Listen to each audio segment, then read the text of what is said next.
ಈ ವಿಡಿಯೋದಲ್ಲಿ ನಾವು ಈ ಕನೆಕ್ಟರ್ನ ಪೋರ್ಟ್ ಎಕ್ಸ್ ಯೂಸ್ ಮಾಡಿ ಯಾವ ಥರ ಫಿನಿಶ್ ಮಾಡೋದು ಅಂತ ನೋಡೋಣ. Okay, first solid cam new mailing save. Okay, say yes. Okay,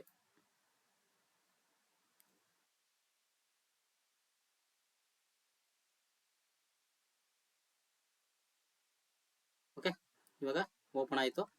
next CNC machine 4 Axis select ಮಾಡಬೇಕು. ಕೋಆರ್ಡಿನೇಟ್ ಸಿಸ್ಟಮ್ ಏನು ಮಾಡೋಣ, ನಾವು ಡಿಪೈನ್ ಯೂಸ್ ಮಾಡಿಬಿಟ್ಟು ಡಿಪೈನ್ ಮಾಡೋಣ. ಏನಕ್ಕಂದರೆ ನನಗೆ ರೋಟ್ರಿ ಸೆಂಟ್ರಿಗೆ ಬರಬೇಕು. ಸೊ ಡಿಪೈನ್ನ ಯೂಸ್ ಮಾಡಿ ಸೆಟ್ ಮಾಡೋಣ.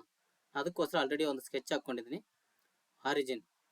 ಓಕೆ, ಆರಿಜಿನ್ ಪಿಕ್ ಮಾಡಿದ ತಕ್ಷಣ ಎಕ್ಸ್ ಡೈರೆಕ್ಷನ್, ಎಕ್ಸ್ ಆದಮೇಲೆ ನೆಕ್ಸ್ಟ್ ವೈ ಡೈರೆಕ್ಷನ್. ಓಕೆನಾ, ಇವಾಗ ನಮಗೆ ಒಂದು ಕೋಆರ್ಡಿನೇಟ್ ಕ್ರಿಯೇಟ್ ಆಗಿದೆ, ಬಟ್ ಅದು ಕರೆಕ್ಟ್ ಡೈರೆಕ್ಷನಲ್ಲಿ ಇಲ್ಲ. ಏನು ಮಾಡಬೇಕು, ಮಾಡಿಫೈ ಬೈ ಫ್ಲಿಪ್ ಮಾಡಬೇಕು. ಸೊ ಇವಾಗ ಎಕ್ಸ್ನ ಇಟ್ಕೊಂಡ್ಬಿಟ್ಟು ಮಾಡಿಫೈ ಮಾಡಿ, ಈಗ ಜಟ್ ಮೇಲೆ ಬಂತು. ಸೊ ಜಟ್ನ ಇಟ್ಕೊಂಡ್ಬಿಟ್ಟು ಫ್ಲಿಪ್ ಮಾಡಿ. ಇವಾಗ ಕರೆಕ್ಟ್ ಡೈರೆಕ್ಷನ್ ಬಂದಿದೆ. ಸೊ ಇದೇ ಡೈರೆಕ್ಷನ್ಗೆ ಓಕೆ ಮಾಡಿ. ಓಕೆ ಓಕೆ ಕೊಡಿ. ನೆಕ್ಸ್ಟು ಸ್ಟಾಕಿಗೆ ಬಂದ್ಬಿಟ್ಟು ನಾವು ಆಲ್ರೆಡಿ 2 ಸೆಟಪ್ ಮಾಡಿಬಿಟ್ಟಿದ್ದೀವಿ. ಓಕೆ, ಅದರ ಇನ್ಪುಟ್ನ ಇಲ್ಲಿ ಅಸೆಂಬಲ್ ಮಾಡ್ಕೋಬೇಕು. ಆವಾಗಲೇ ನಮಗೆ ಕರೆಕ್ಟ್ ಸಿಮ್ಯುಲೇಷನ್ ಗೊತ್ತಾಗುತ್ತೆ. ಓಕೆನಾ, ಅದಕ್ಕೆ ಏನು ಮಾಡಬೇಕು, ನಾವು ಫಸ್ಟು ಇನ್ಸೆಟ್ ಕಾಂಪೊನೆಂಟ್ ಒಳಗಡೆ ಹೋಗ್ಬಿಟ್ಟು ಬ್ರೌಸಲ್ಲಿ ಹೋಗ್ಬಿಟ್ಟು ನಮ್ಮ ಪಾರ್ಟ್ ನಾವು ಏನು ಮಾಡಿದ್ದೀವಿ ಅಲ್ವಾ ಅದನ್ನು ಇಲ್ಲಿ ಆಲ್ರೆಡಿ ನಾನು ಅಸೆಂಬಲ್ ಮಾಡಿ ಇಟ್ಟಿದ್ದೀನಿ. ಓಕೆ, ಮಿಲ್ಲಿಂಗ್ 1 and 2 ಇದನ್ನು ಶೋ ಮಾಡ್ಕೊಳ್ತೀನಿ. ನಾವು ಈ ಪರ್ಟಿಕ್ಯುಲರ್ ಸೆಟಪ್ನ ಆಲ್ರೆಡಿ ಪಾರ್ಟ್ ಮಾಡಿ ಇಟ್ಟಿದ್ದೀವಿ. ಇದು ಬಂದ್ಬಿಟ್ಟು ನಮಗೆ ಇನ್ಪುಟ್ ಮೆಟೀರಿಯಲ್ 4th ಆಕ್ಸಿಗೆ. ಸೊ ಇವಾಗ ಸ್ಟಾಕಿಗೆ 3D ಮಾಡಲ್ನ ಸೆಲೆಕ್ಟ್ ಮಾಡಿಬಿಟ್ಟು ಈ ಒಳಗಡೆ ಹೋಗ್ಬಿಟ್ಟು ಅದನ್ನು ಕ್ಲಿಕ್ ಮಾಡಿ. ಇದು ನಮಗೆ ಇನ್ಪುಟ್ ಮೆಟೀರಿಯಲ್ ಸ್ಟಾಕ್. ಓಕೆನಾ, ಇವಾಗ ಮತ್ತೆ ಹೈಡ್ ಮಾಡಿಬಿಡಿ. ಓಕೆನಾ, ನೆಕ್ಸ್ಟ್ ಕೋಆರ್ಡಿನೇಟ್ ಸಿಸ್ಟಮ್ ಎಡಿಟ್. ಇದರಲ್ಲಿ ಕ್ಲಿಯರೆನ್ಸ್ ಲೆವೆಲ್ ಬಂದ್ಬಿಟ್ಟು ಒಂದು 80 mm ಕೊಡಿ. Okay,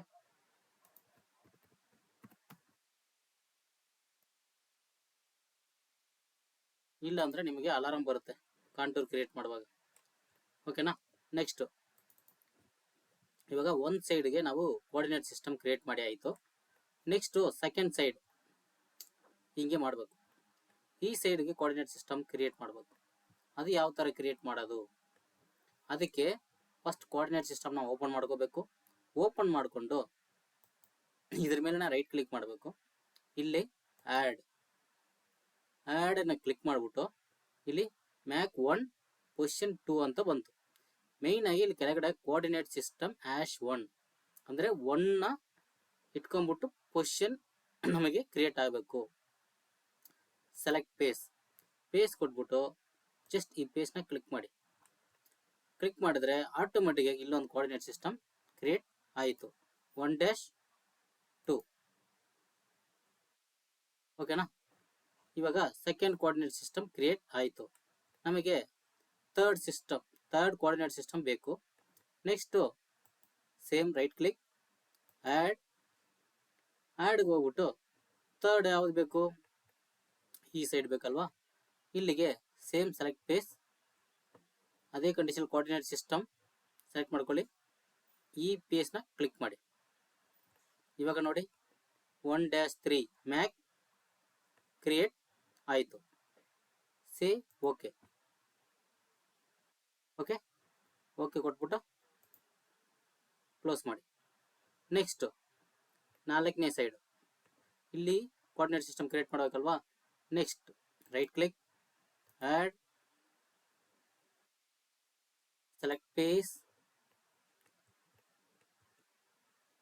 select face.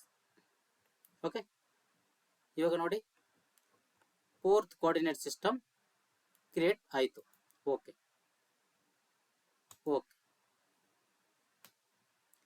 ಓಕೆ,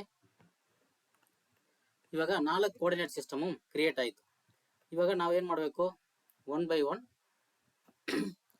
ಪ್ರಾಸೆಸ್ನ ಶುರು ಮಾಡಬೇಕು. ಫಸ್ಟು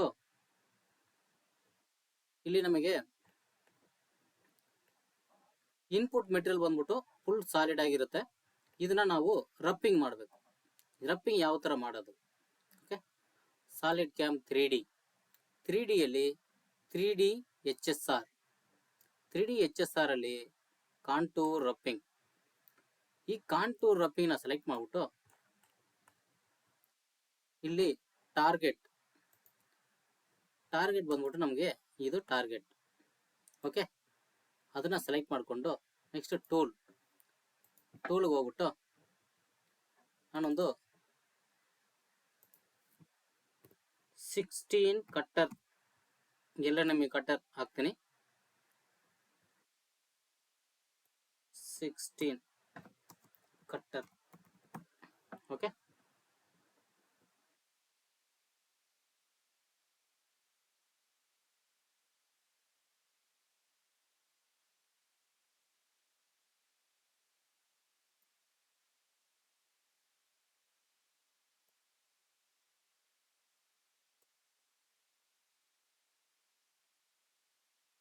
ಬುಲ್ ನೋಸ್ ತಗೊಳ್ಳೋಣ. ಬುಲ್ ನೋಸ್ ತಗೊಂಡ್ಬಿಟ್ಟು ಇಲ್ಲಿ 16 ಕಟ್ಟರ್ ತಗೊಳ್ಳಿ. Save. Okay, tool 16R1. Okay, next data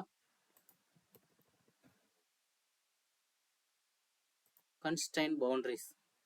ಇವಾಗ ಬಂದ್ಬಿಟ್ಟು ನಾನು ಡಿಫಾಲ್ಟ್ ಆಗಿ ಏನಿದೆಯಲ್ಲ ಅದನ್ನೇ ಕೊಟ್ಬಿಟ್ಟು ಜನರೇಟ್ ಮಾಡಿ ನಿಮ್ಗೆ ತೋರಿಸ್ತೀನಿ ಯಾವ ಥರ ಬರುತ್ತೆ ಅಂತ ನೋಡೋಣ.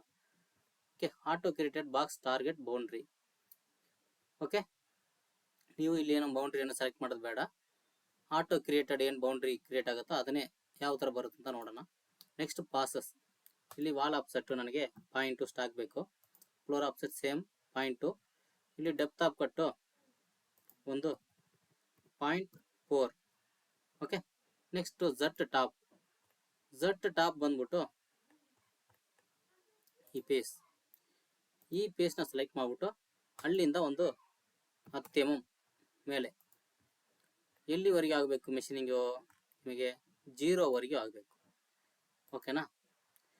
0 ಕೊಟ್ಬಿಟ್ಟು ನೆಕ್ಸ್ಟ್ ಲಿಂಕಲ್ಲಿ ಡಿಫಾಲ್ಟ್ ಏನಿದೆಯೋ ಅದನ್ನೇ ಇರಲಿ. ಇವಾಗ ಜನರೇಟ್ ಮಾಡಿ ನೋಡೋಣ. Save and calculate.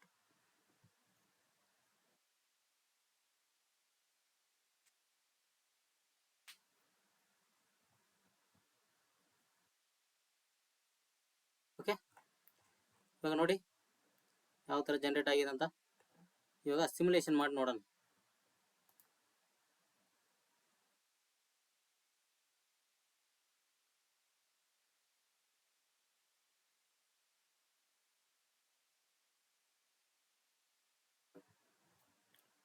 ಓಕೆ, ನಮಗೆ ಈ ಥರ ಇನ್ಪುಟ್ ಮೆಟೀರಿಯಲ್ ಇದೆ. ಇದು ಯಾವ ಥರ ಇವಾಗ ರನ್ ಆಗುತ್ತೆ ನೋಡಿ.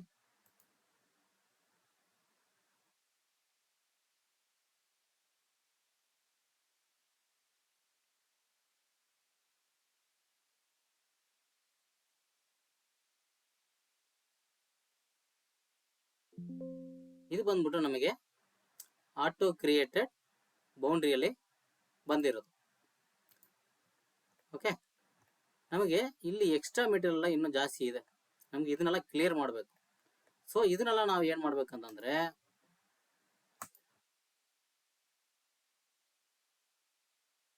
ಈ ಟಾರ್ಗೆಟ್ ಅಲ್ಲಿ ಮಲ್ಟಿಪಲ್ ಟಾರ್ಗೆಟ್ ಸೆಲೆಕ್ಟ್ ಆಗ್ಬಿಟ್ಟಿದೆ. ಅನ್ಸೆಲೆಕ್ಟ್ ಆಲ್ ಕೊಟ್ಬಿಟ್ಟು ಇದು ಒಂದು ಮಾತ್ರ ಟಾರ್ಗೆಟ್ ಆಗಿ ಸೆಲೆಕ್ಟ್ ಮಾಡ್ಕೋಬೇಕು. ಓಕೆ, ಇವಾಗ ಈ ಮ್ಯಾನ್ಯುವಲ್ ಆಗಿ ನಾವು ಡಿಪೆಂಡ್ ಮಾಡೋದು ಹೇಗೆ ಅಂತ ನೋಡೋಣ.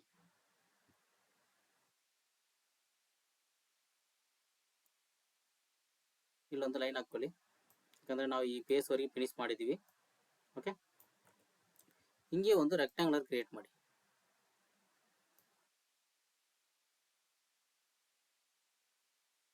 ಇಲ್ಲಿವರೆಗೂ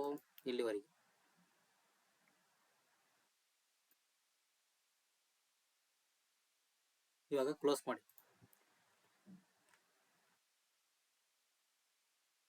ಕ್ಲೋಸ್ ಮಾಡಿಬಿಟ್ಟು ಸೇವ್ ಓಕೆ.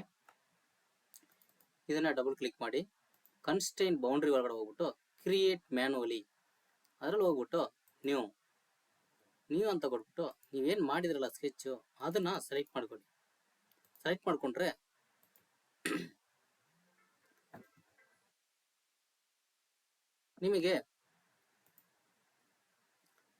ನಿಮಗೆ ರಿಕ್ವೈರ್ಮೆಂಟ್ ಏನಿದೆಯೋ ಅದರ ಪ್ರಕಾರ ರನ್ ಆಗುತ್ತೆ. ಇವಾಗ ಸೇವ್ ಅಂಡ್ ಕ್ಯಾಲ್ಕುಲೇಟ್.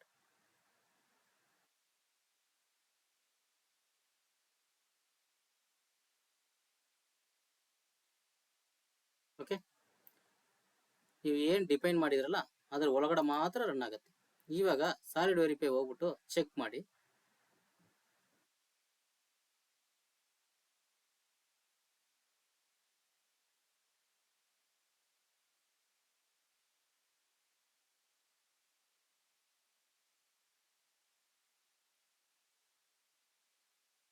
ನೋಡಿ, ಏನು ಡಿಪೈನ್ ಮಾಡಿದ್ರು ಅದು ಮಾತ್ರ ರನ್ ಆಗುತ್ತೆ.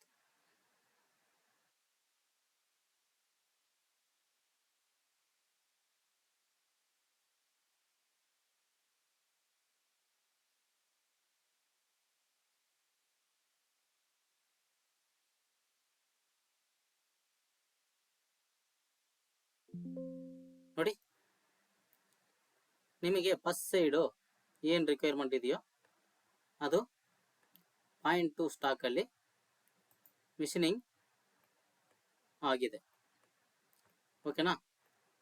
ನೆಕ್ಸ್ಟು ಇದಕ್ಕೆ ಆಪೋಸಿಟ್ ಸೈಡ್, ಓಕೆ, ಇದಕ್ಕೆ ಆಪೋಸಿಟ್ ಸೈಡ್ ಮಿಷನಿಂಗ್ ಆಗಬೇಕು. Save and copy. ನೆಕ್ಸ್ಟ್ ಇನ್ನೊಂದು ತಗೊಳ್ಳಿ. ಇನ್ನೊಂದು ತಗೊಂಡ್ಬಿಟ್ಟು ಇಲ್ಲಿ ಮ್ಯಾಕಲ್ಲಿ ಹೋಗ್ಬಿಟ್ಟು ಮ್ಯಾಕ್ 1 ಪೊಸಿಷನ್ 3 ಇದು ಬಂದ್ಬಿಟ್ಟು ಇದಕ್ಕೆ ಆಪೋಸಿಟ್ ಸೈಡ್ ಫೇಸ್. ಓಕೆನಾ? ಸೆಲೆಕ್ಟ್ ಮಾಡಿಬಿಟ್ಟು ಸೇಮ್ ಕನ್ಸ್ಟೆಂಟ್ ಬೌಂಡ್ರಿ ಅದನ್ನೇ ಸೆಲೆಕ್ಟ್ ಮಾಡ್ಕೊಳ್ಳಿ. ಓಕೆ ಕೊಡಿ, ಸೇವ್ ಓಕೆ.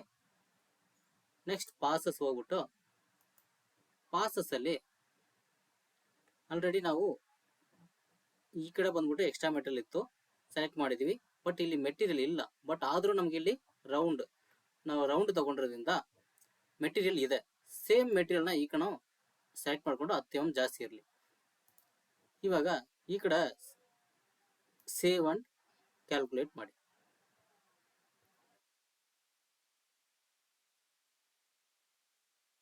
ನೋಡಿ, ಈ ಕಡೆನೂ ನಿಮಗೆ ಕ್ರಿಯೇಟ್ ಆಯಿತು. ಸಿಮ್ಯುಲೇಷನ್ ಮಾಡಿ ನೋಡಿ.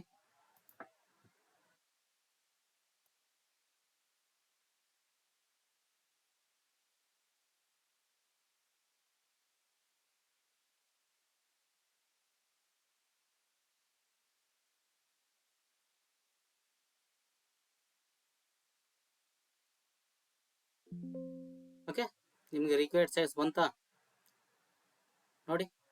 ಬಟ್ ಆದರೂ ಇಲ್ಲಿ ಸೆಂಟ್ರಲ್ಲಿ ಸ್ವಲ್ಪ ಮೆಟೀರಿಯಲ್ ಉಳಿಸ್ಬಿಟ್ಟಿದೆ. ಇದಕ್ಕೆ ನಾವೇನು ಮಾಡಬೇಕು,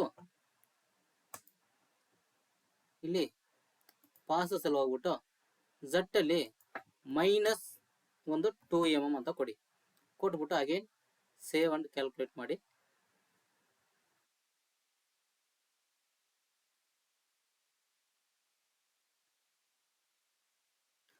ಇವಾಗ ಸಿಮ್ಯುಲೇಷನ್ ಮಾಡಿ ನೋಡಿ.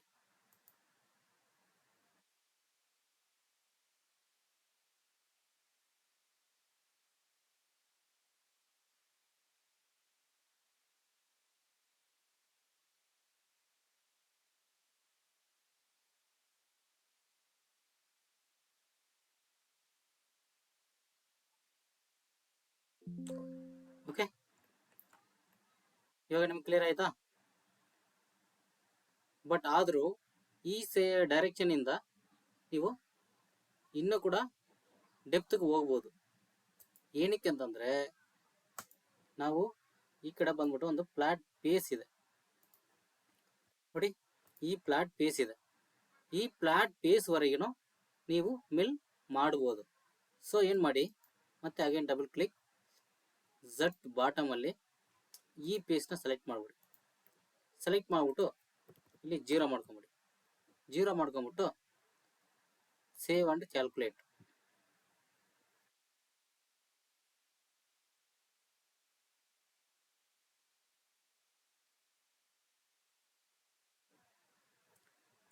ಓಕೆ, ಇವಾಗ ನೋಡಿ ಸಾಲಿಡ್ ವೆರಿಫೈ ಹೋಗ್ಬಿಟ್ಟು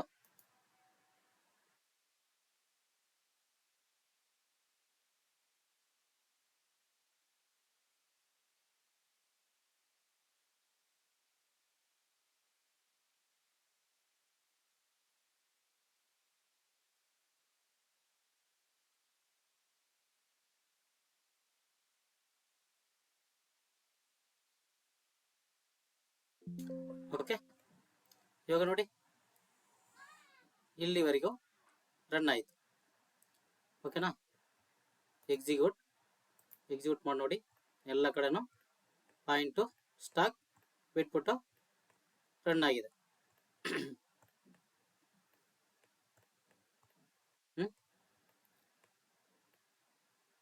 ಇದಕ್ಕೆ ಈ ಮೆಥಡ್ ಬಿಟ್ಟು ಇನ್ನು ಸಿಂಪಲ್ ಮೆಥಡ್ ಅಲ್ಲಿ ಕೂಡ ಮಾಡಬಹುದು.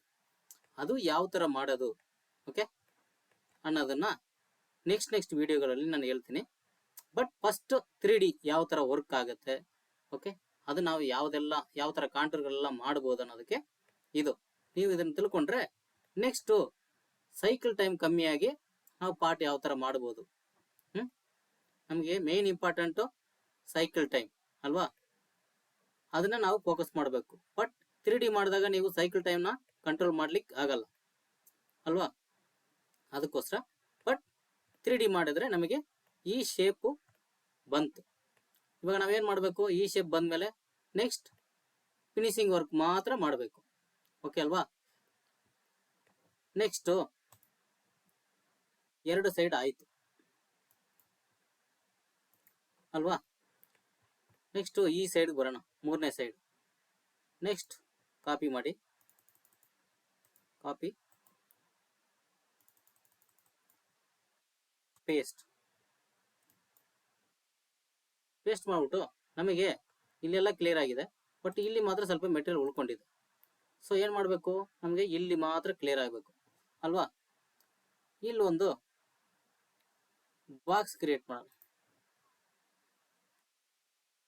ಇಲ್ಲಿಂದ ಅಪ್ ಟು ಇಲ್ಲಿವರೆಗೆ. Okay, save. Okay, then double click ಅಲ್ಲಿ ಹೋಗ್ಬಿಟ್ಟು ಕನ್ಸ್ಟ್ರೈನ್ ಬೌಂಡ್ರೀಸ್ ಅಲ್ಲಿ ನೀವೇನು ಸ್ಕೆಚ್ ಮಾಡಿದ್ರಲ್ಲ ಇದನ್ನ ಸೆಲೆಕ್ಟ್ ಮಾಡಿ. ಸೆಲೆಕ್ಟ್ ಮಾಡ್ಬಿಟ್ಟು ಸೇವ್. ಓಕೆ ಕೊಟ್ಬಿಟ್ಟು ಅಗೇನ್ ಜನರೇಟ್ ಮಾಡಿ. ನಾನು ಇದು ಕರೆಕ್ಟಾಗಿ ಬರಲ್ಲ, ಯಾಕಂದ್ರೆ ನಾವು ಮ್ಯಾಕ್ ಸೆಲೆಕ್ಟ್ ಮಾಡಿಲ್ಲ. ಮ್ಯಾಕ್ನ ನಾವು ಕರೆಕ್ಟಾಗಿ ಸೆಲೆಕ್ಟ್ ಮಾಡಿದ್ರೆ ಬಂದಿರುತ್ತೆ. ಓಕೆ, ಇವಾಗ ಮ್ಯಾಕ್ 2 ಸೆಲೆಕ್ಟ್ ಮಾಡಿದ್ದೀನಿ. ಇವಾಗ ನೋಡಿ ಸೆಲೆಕ್ಟ್ ಮಾಡ್ತೀನಿ. ನಾವು ಕನ್ಸ್ಟ್ರೈನ್ ಬೌಂಡ್ರಿ ಸೆಲೆಕ್ಟೆಡ್. ಇವಾಗ ಹೋಗಿ ಸೆಲೆಕ್ಟ್ ಮಾಡ್ಕೊಳ್ಳಿ. ಮ್ಯಾಕ್ ಚೇಂಜ್ ಮಾಡಿದ್ಮೇಲೆ ಚೇಂಜ್ ಮಾಡ್ಬಿಟ್ಟು ಸೇವ್. ಓಕೆ,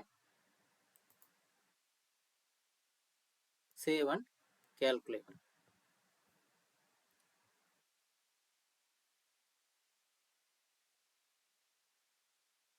ಓಕೆನಾ, ಇವಾಗ ನೋಡಿ ಇಲ್ಲಿ ಮಾತ್ರ ರನ್ ಆಗಿದೆ. ಬಟ್ ನಮಗೆ ಡೆಪ್ತ್ ಬಂದ್ಬಿಟ್ಟು 0ಗೆ ಬಂದ್ರೆ ಸಾಕು, ಜಾಸ್ತಿ ಹೋಗಂಗಿಲ್ಲ. ಸರಿ, ಡೆಪ್ತ್ನ ನಾವು ಡಿಫೈನ್ ಮಾಡಿಲ್ಲ, 0ಗೂ ಬೇಕಾಗಿಲ್ಲ, ಇಲ್ಲಿವರೆಗೆ ಬಂದ್ರೆ ಸಾಕು. ಸೊ ಅಲ್ಲಿನ ಸೆಲೆಕ್ಟ್ ಮಾಡ್ಬಿಟ್ಟು ಸೇವ್ ಅಂಡ್ ಕ್ಯಾಲ್ಕುಲೇಟ್.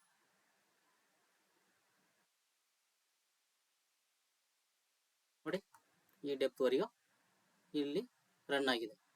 ಇವಾಗ ನಮಗೆ ಮೇಲೆಲ್ಲ ಮೆಟೀರಿಯಲ್ ಎಷ್ಟು ಇಲ್ಲ, ಇಲ್ಲಿಂದ ಮಾತ್ರ ಮೆಟೀರಿಯಲ್ ಇರೋದು. ಝಟ್ ಟಾಪ್ ಬಂದ್ಬಿಟ್ಟು ಇಲ್ಲಿಂದ ಡಿಪೈನ್ ಮಾಡಿ. ಓಕೆ, ಡಿಪೈನ್ ಮಾಡ್ಬಿಟ್ಟು ಸೇವ್ ಅಂಡ್ ಕ್ಯಾಲ್ಕುಲೇಟ್ ಕೊಡಿ.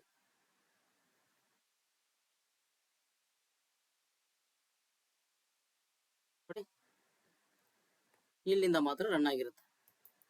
ಸಿಮ್ಯುಲೇಷನ್ ಮಾಡಿ ನೋಡಿ.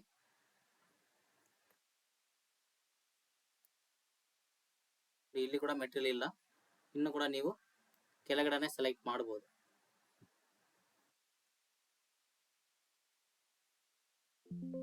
ಓಕೆ, ನೋಡಿ ಇಲ್ಲಿ ಮಾತ್ರ ರನ್ ಆಗಿದೆ.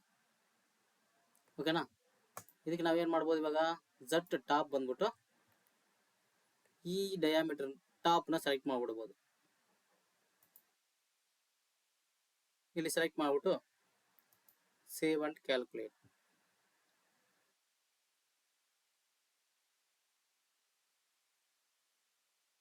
ನೋಡಿ ಇಲ್ಲಿ ಮಾತ್ರ ರನ್ ಆಗಿದೆ. ಸಾಲಿಡ್ ವೆರಿಫೈ ಚೆಕ್ ಮಾಡಿ.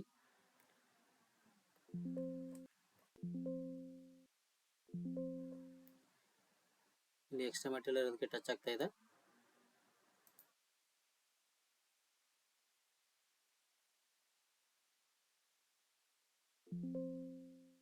ಓಕೆ, ಒಂದು ಸೈಡು ಈ ತರ ರಫಿಂಗ್ ಆಯಿತು. ನೆಕ್ಸ್ಟು ಈ ಸೈಡು ಸ್ಟಾಕ್ ಇದೆ. ಇದಕ್ಕೇನು ಮಾಡಬೇಕು, ಸೇಮ್ ಅದೇ ಥರ ಇದನ್ನೇ ಕಾಪಿ ಮಾಡ್ಕೊಳ್ಳಿ. ಕಾಪಿ ಪೇಸ್ಟ್ ಮಾಡಿಬಿಟ್ಟು ಸೇಮ್ ಜಾಮೆಟ್ರಿ ಹೋಗ್ಬಿಟ್ಟು ಕೋಆರ್ಡಿನೇಟ್ ಸಿಸ್ಟಮ್ 0 4 ಹೋಗ್ಬಿಟ್ಟು ಕನ್ಸ್ಟೆಂಟ್ ಬೌಂಡ್ರಿ. ಯಾವುದು ಕನ್ಸ್ಟೆಂಟ್ ಬೌಂಡ್ರಿ? ಸೇಮ್ ಆ ಕಡೆ ಏನು ಡಿಪೆಂಡ್ ಮಾಡಿದ್ರಲ್ಲ ಅದೇ ಸ್ಕೆಚ್ನ ಸೆಲೆಕ್ಟ್ ಮಾಡ್ಕೊಳ್ಳಿ. ಸೆಲೆಕ್ಟ್ ಮಾಡ್ಕೊಂಬಿಟ್ಟು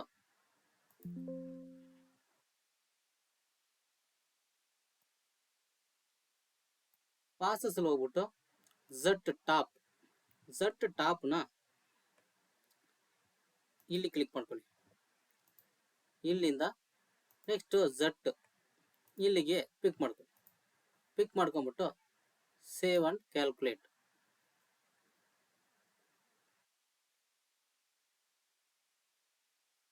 ಇವಾಗ ನೋಡಿ ಆಪೋಸಿಟ್ ಸೈಡ್ ಸಾಲಿಡ್ ವೆರಿಫೈ ಹೋಗ್ಬಿಟ್ಟು ಚೆಕ್ ಮಾಡಿ, ಈ ಮೆಟೀರಿಯಲ್ ಇದೆ. ಓಕೆ,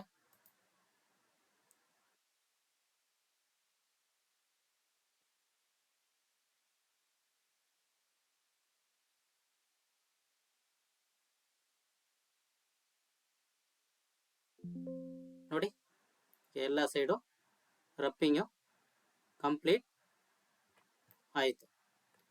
ನೆಕ್ಸ್ಟ್ ವಿಡಿಯೋದಲ್ಲಿ ಫಿನಿಶಿಂಗ್ ಯಾವ ಥರ ಮಾಡೋದು ಸ್ಟೆಪ್ ಬೈ ಸ್ಟೆಪ್ ನೋಡೋಣ.